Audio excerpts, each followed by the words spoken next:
Seperti biasa di hari Minggu sore, lokasi rumah makan SR Raja Pola.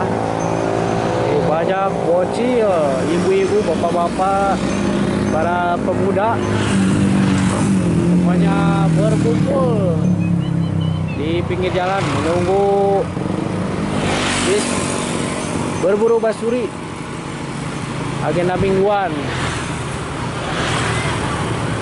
Hiburan gratis, yang penting bahagia. Kita tunggu ada bis apa saja yang akan datang memeriahkan para pecinta basuri yang sudah hadir di Raja Pola, tepatnya di rumah makan SR. Nantikan terus videonya sampai tuntas.